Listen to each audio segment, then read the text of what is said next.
A few weeks ago, we at First Issues looked into how well consumers were protected by law and policy against food poisoning. Why the focus on food poisoning, one may ask? It is because health scares continue around the world as a result of negligence or oversight with regards to commercial food safety standards. Recently, a significant number of American consumers were hospitalized after coming into contact with cyclospora, a rare parasite that causes a lengthy gastrointestinal illness. 372 infections were reported in 15 states in total. The violations resulting in these outbreaks are not always as insidious as contaminated food. Opportunistic or careless retailers across the globe often sell unsuspecting customers expired food. With very little data regarding our own battles with food safety violations and resultant health scares, we partner with our friends over at Consumer Watchdog to do a little investigation into the possible levels to which buyers may be at risk. We also speak to an expert on all things food related to equip Botswana with the tools to protect themselves. Welcome to First Issues. Welcome back to First Issues as we continue our exploration into the ways in which consumers' health and lives are put at risk through the violation of food safety regulations. One of the most stirring food safety cases on record is the 2008 Chinese infant formula scandal, in which melamine had been added to milk and infant formula to cause it to appear to have a higher protein content. This resulted in 300,000 victims, an estimated 54,000 babies being hospitalized, and 6 infants dying from kidney stones and other kidney damage. In a separate incident 4 years before, watered down milk had resulted in the deaths of 13 infants through malnutrition. These cases are most disturbing because they concern negligence over the well-being of the most vulnerable in our society, infants. Richard Harriman of Consumer Watchdog begins our conversations tonight by detailing an incident that happened locally regarding infant formula. We did about just over a week ago. We received an email from a guy who's just had a baby. Is it 4 or 5 months old baby? And his wife had been shopping at a major pharmacy in a shopping centre here in Habarani. And she'd seen a 2-for-1 baby formula offer, which is great. We like 2-for-1 offers, it's a bargain. And these were the large boxes of baby food, baby formula. And it was 1.8 kilos in each box, so a big box of baby food. And each of these boxes would probably last for a newborn baby, a young baby, for about a month. So there's 2 months worth of food here. And it was a 2-for-1 offer, so fantastic. The sort of thing where you'd go in and you'd buy 5. You get 10 for the price of 5. You'd stock up because this was a great bargain. He was concerned though because he saw the use-by date on these boxes. And the use-by date was less than a month in advance. Now, his observation was he's buying 2 of these boxes. The use-by date was less than a month from the day he bought it. The first box would expire during the time he was going to be consuming it, or his baby was consuming it. And by the time they opened the second box, it already would have expired. The use-by date would have been passed. Now, let's start from the most important thing. This is baby food. This isn't talcum powder. This isn't baby oil.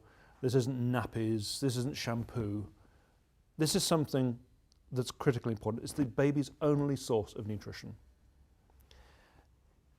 I can't begin to explain how critical that is.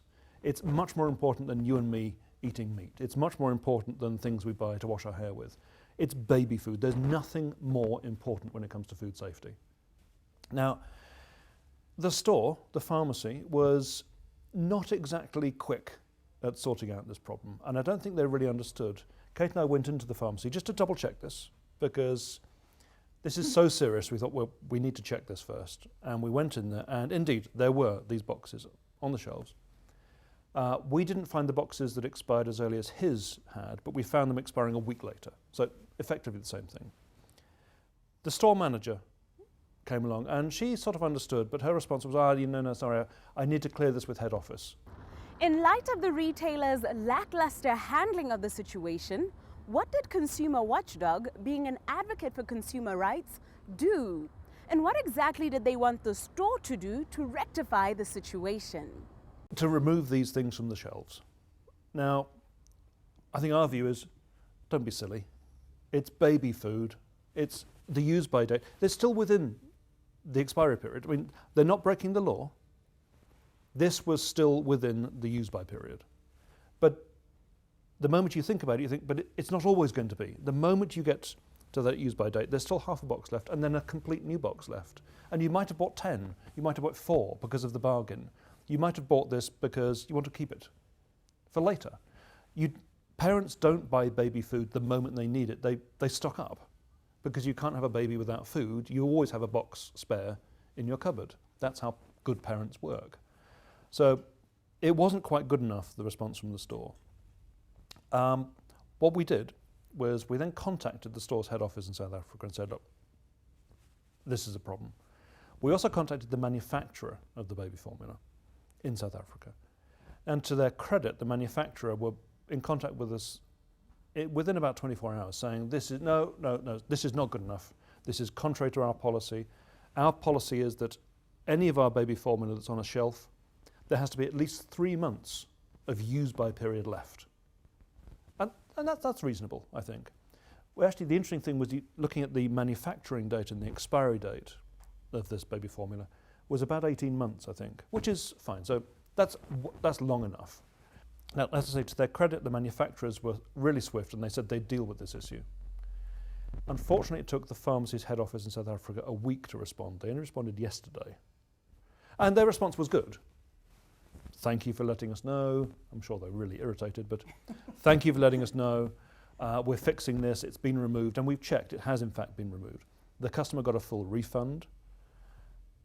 I don't think that's quite enough. I think they need a refund, obviously, but I think they need something else. I think the pharmacy head office needs to say, we're really sorry about this. We're so sorry. Here's something to say. We are genuinely sorry about this, and here's how we're going to prove this isn't going to happen again, and here's a free teddy bear for your baby or something, just to say sorry, because I keep on coming back to this. It's baby milk. There's nothing more important than that. What did our guests sense to be the true extent to which retailers were genuinely concerned about food safety abuses such as this? Like most people, I'm skeptical about pharmaceutical companies sometimes, but I think these days, I'm not going to be a defender of the pharmaceutical industry, but they have reputations to maintain. They have brand names to look after. Like any large company, they're going to be really, really careful about how the public perceives them. Pharmaceutical companies do great things. They give us baby formula. And we all know that breastfeeding is best, but there are situations in which powdered baby milk is fine. They're giving us ARVs, they're giving us all sorts, they're extending our lifespan significantly, despite what some cynics would say.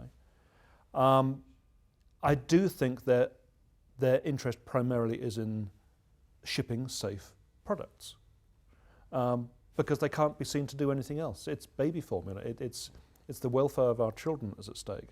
So whether they're doing this out of the goodness of their heart or not, frankly, I don't care. So long as we get safe products, I don't care about their personal ethics and their morality. Just give us safe products for our babies. One of the issues that concerns me, obviously, is that there will be other customers who've bought this milk from the pharmacy who may not have checked the expiry date before they've used the product. And I think the pharmacy should perhaps be putting out a product recall to actually get the products back into their store so customers can be refunded. But to date, we're not aware that that's happened. In an effort to discern how well standards are being upheld locally, Kate Harriman took it upon herself to survey our local retailers. The results were not encouraging, to say the least. Yes, I've been very busy. We talked recently on First Issues about food labelling and the food labelling prepackaged foods regulations. And I went out to supermarkets to test how compliant stores are. Now, I went to major brands and I went to a multitude of brands. So I went to, I think, 5 or 6 different brands. I visited 8 supermarkets in total. I found that 5 of the 8 supermarkets were selling goods that had no sell-by date on them. So you had no idea when that item had to be consumed by. And these weren't things like carrots or tomatoes, these were things like frozen chicken. So I actually bought a 2.5 kg bag of frozen chicken. I have no idea when it's safe to eat that product, the period it's safe to eat it within. I'm going to give it to my dogs. But it's being sold in the supermarket. I actually raised this with the supervisor of the supermarket, and they said, oh, there's a problem with their labels, they fall off. Well, that's a big problem for the supermarket because they're actually in breach of the food labelling regulations. I actually went back to the supermarket a couple of days later to see whether they had in fact taken the goods off the floor, and they were still there. So I actually summoned the store manager and advised them quite strongly that they should remove the goods because it's not safe. How does a consumer know how long that chicken is safe to eat? This is the ham I bought. It doesn't look bad at all. I think it looks perfectly edible. But I actually bought it on the 30th of July with an expiry date of the 21st of July. So chances are a consumer wouldn't have actually checked the label before they cut it up and make their ham sandwiches and would have eaten a product that should have been consumed by 9 days earlier.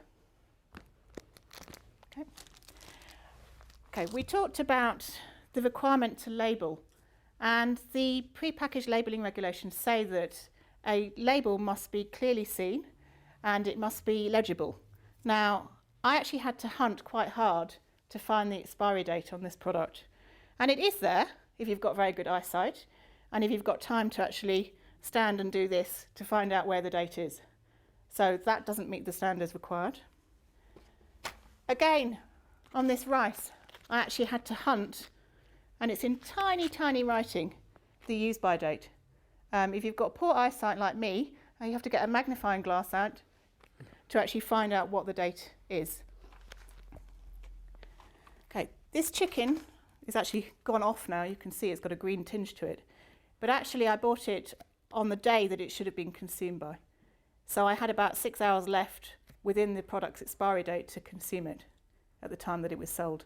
And again, how many consumers would actually check before they start cooking, is the chicken still fresh and is it still good quality to eat? My favourite, and it's now defrosted, was a packet of chicken. 2.5 kgs of frozen chicken, no expiry date on it at all. And this is the one where the store manager told me the label fell off. So good luck with that one.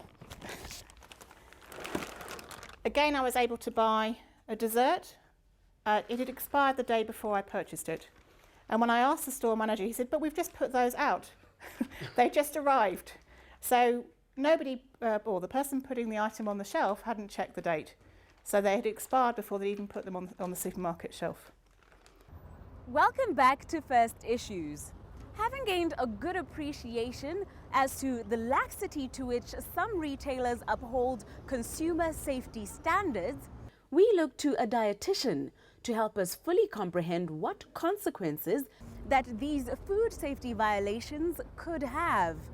How ingesting food that has expired or gone bad affects the human body.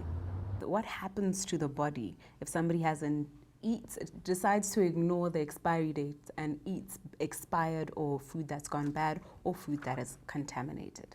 Obviously, that puts one at risk for food poisoning, for contamination, and more serious issues really that have to do with contaminated or expired foods. There are instances we have heard where food poisoning has resulted in death. What has happened in that instance? Is it somebody who has not sought out help, or is it something that could not have been prevented? They probably prolonged. Speak of the more severe cases. What symptoms alert us that we have this type of food poisoning? Severe diarrhea, bloody stools, fever that is uncontrollable, headache. Those are the common symptoms really of food poisoning. Chills, things that you cannot explain, but under normal circumstances, but can be explained when you take a history from a client. in as far as what they ate, a 24-hour recall of what they ate, and things like that, yes.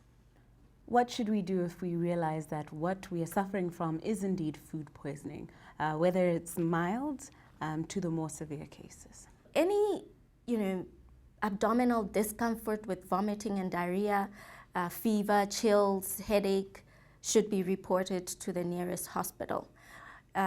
No symptoms under normal circumstances must be untold. So regardless of how you feel, whether it's just mild diarrhea, you should report it because you do not know what it is. There are some instances where the consumer has very little control over how food is prepared, stored, and served. What are we to do to minimize the possibilities of falling ill when purchasing food from commercial establishments like restaurants? I would say make sure that your cold food is served cold, your warm food is served warm. Avoid raw things like your raw fish, the things that are high risk for contamination and for food poisoning. Eggs, mayonnaise, salads with mayonnaise, they have to be, eaten within a certain period of time and have to be stored within a period of time.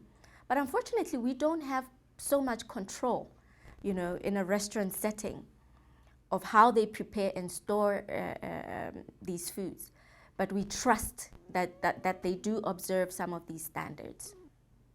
How then, when we're buying from the more relaxed street vendor, who probably don't have as strict guidelines for the handling and preparing of food? That's a very difficult one because we do have, laws and bylaws that guide certain things like that. But unfortunately, some of these things are not quite enforced.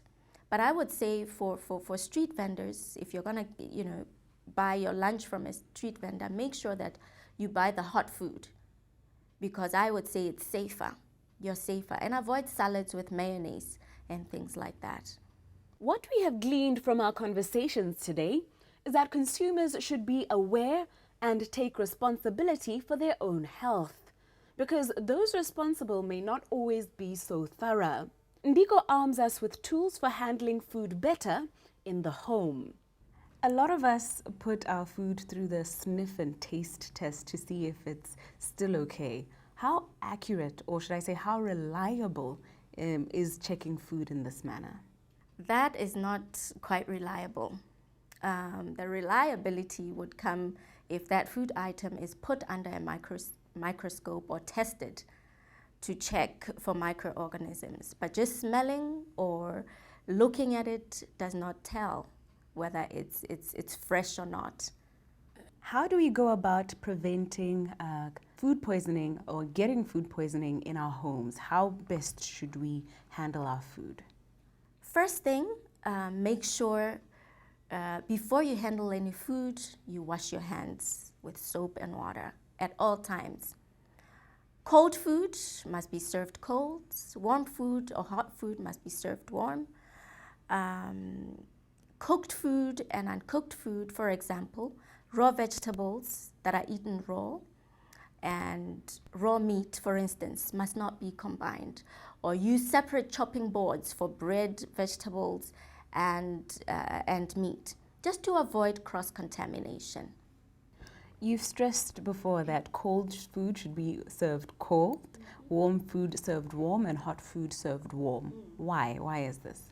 Temperature control is very important. There are certain foods that are exposed to bacteria when they are exposed to, for instance, extreme temperatures. Certain bacteria then becomes a risk. So that is basically what it is. Certain microorganisms take advantage of certain temperatures. So, with regards to certain food items. So you just want to make sure that if something is supposed to be served hot, it is served hot to avoid, contamination, to avoid microorganisms that would, under normal circumstances, be prevalent. We had quite an interesting chit-chat a little earlier where you were advising me as a single person and who has to deal with a lot of food wastage, cooking for myself, advising on the very popular habit of just cutting off maybe a bit of cheese that's gone moldy, or even vegetables that begin to show signs of rot. How safe is this? That is not safe at all, because it's not necessarily what you see. You may see, a little portion of mold on your cheese, but that just tells you that the whole thing is contaminated and it just manifests in that mold. So I would say, just make sure you discard anything that shows or at least has signs of mold. Just discard the whole item. How about the handling of food for big occasions? We all like our manyalo, and even culturally, our funerals involve a lot of food and cooking. How best do we avoid getting sick or ill from occasions such as this? I would advise those who are preparing food for manyalo, most of the time it's because food is not appropriately handled. The safety is questionable. Use separate chopping boards if possible, or clean the area that you're preparing meat. If you're going to prepare vegetables, clean it appropriately before you move to the next item. And again, observe appropriate hand washing after handling meat, vegetables, or anything else. And again, I would say, if you're going to make salads with mayonnaise, you can chop them up, but then add the mayonnaise just before you serve the food. Because, within 2 hours, it goes bad. So just before you serve the food, then you can add your dressing to the vegetables for your salads, just to avoid, prolonged exposure to microorganisms. As much as grocery shopping can be a taxing chore, being vigilant and adopting the better safe than sorry mindset could spare you a lot of pain. From me, Nametso Sibina, the team behind First Issues, and our sponsors First National Bank, good evening and thank you for your viewership.